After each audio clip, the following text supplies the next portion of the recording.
है इतना। मेरे तो ऑफिस में लोग चले आए कि सर कब जा रहे हैं। अच्छा। क्योंकि हम लोग का तो एग्जैक्ट है वही पढ़ाना है। हाँ।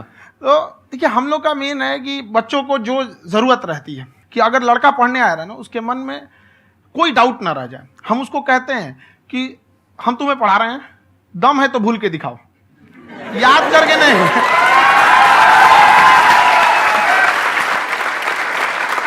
प्लस आप जिस प्राइस पॉइंट पे पढ़ा रहे हैं आई थिंक वो सबसे कम है, वो बहुत ही कम है। सर ये जो फीस का कल्चर है ये हमारा इंडियन कल्चर नहीं है।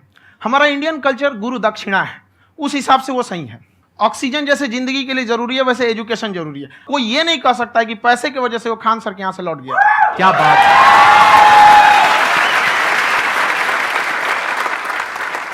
मैंने देखा कि आपका ये जो चैनल है कि ये पिछले 3 साल के अंदर अंदर ही ग्रो किया है। हमको जब चैनल शुरू हुआ तो एक दिन में हम 4-5 वीडियो बनाए।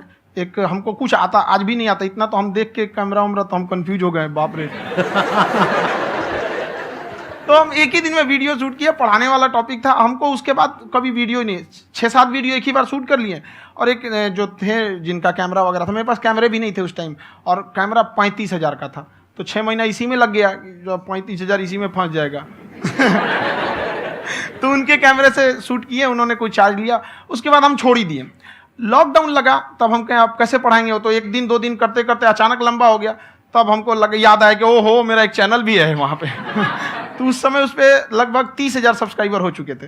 तो जैसे लॉकडाउन लगा तो उस पर पढ़ाना चालू किया, और पता नहीं क्या लोगों को पढ़ाई में इतना इंटरेस्ट आ गया कि आपका स्टाइल ऐसा है थोड़ा सा, आप आई थिंक पढ़ाई के साथ साथ में जो बीच बीच में आप थोड़ा बहुत छोड़ते रहते हैं ना, मतलब जो एंटरटेनमेंट चलता रहता है। ये बात हम देखिए, जब हम गुलाम थे ना तो अंग्रेजों ने एक चाल चला था कि भारत को हम फिजिकली गुलाम रखेंगे 100-200 साल, मेंटली 1000 साल कर देंगे।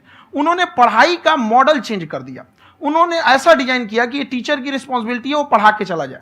टीचर की रिस्पॉन्सिबिलिटी यहाँ खत्म नहीं हो जाती है।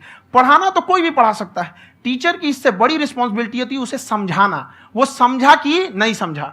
अगर लड़का आपके समझाने के बाद डाउट रह गया तो ये आपकी गलती है। लड़का हमसे पूछता है सर इतनी भीड़ है आपके पास, तो कहे सर डाउट कैसे पूछेंगे। हम कह रहे यार तुम्हारा डाउट बचेगा तब ना पूछेगा तुम डाउट यहाँ पर।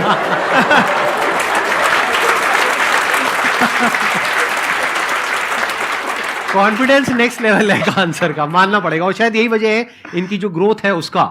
किसी ने शायद सपने में भी नहीं सोचा होगा कि पिछले 2 साल के अंदर अंदर जो आपके चैनल की ग्रोथ हुई है, जैसे आप खुद ही बता रहे हैं कि लॉकडाउन के टाइम पे आपके 30,000 के करीब सब्सक्राइबर्स थे, आज की डेट में 17 मिलियन है। और मेरा एक क्वेश्चन और है, इससे पहले कि ऑडियंस में से आपसे कोई क्वेश्चन पूछे, कि कई बार आप ऐसे भी टॉपिक्स टच करते हैं जो थोड़े से कंट्रोवर्शियल हैं या थोड़े से सेंसिटिव हैं, जिसके ऊपर बात करने की हिम्मत आई थिंक बहुत ही कम लोगों में है। तो आपको कभी ये नहीं लगता है कि कहीं ज्यादा तो नहीं हो रहा है, इसको थोड़ा रोक देते हैं, थोड़ा कम कर देते हैं, क्योंकि कोई लाइन ही नहीं है वैसे तो बोलने को, तो आप कुछ भी बोल दो, कितना भी बोल दो। हुई है कंट्रोवर्सी बहुत बार। एक्चुअली बचपन से हमको फौज में जाना था, और फौज वालों के लिए ये सब मायने नहीं रखता। उसको करना है मतलब करना है, तुम सामने कुछ भी रहो, डजंट मैटर।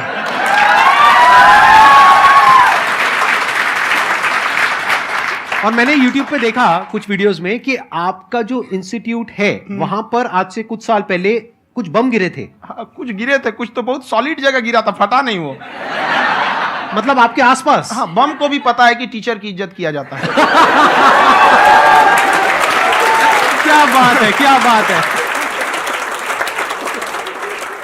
मैं समझ पा रहा हूं कि ये आपके अंदर जो एटीट्यूड है ये कहां से आ रहा है, क्योंकि आप बचपन से ही फौज में जाना चाहते थे, तो आप जंग के मैदान में ही खड़े हैं एक तरीके से। बस फर्क ये है कि आपके हाथ में कलम है, हथियार ना होकर के। हथियार से एक आदमी की जान जा सकती है, हाँ। कलम से बहुत ताकत होता है।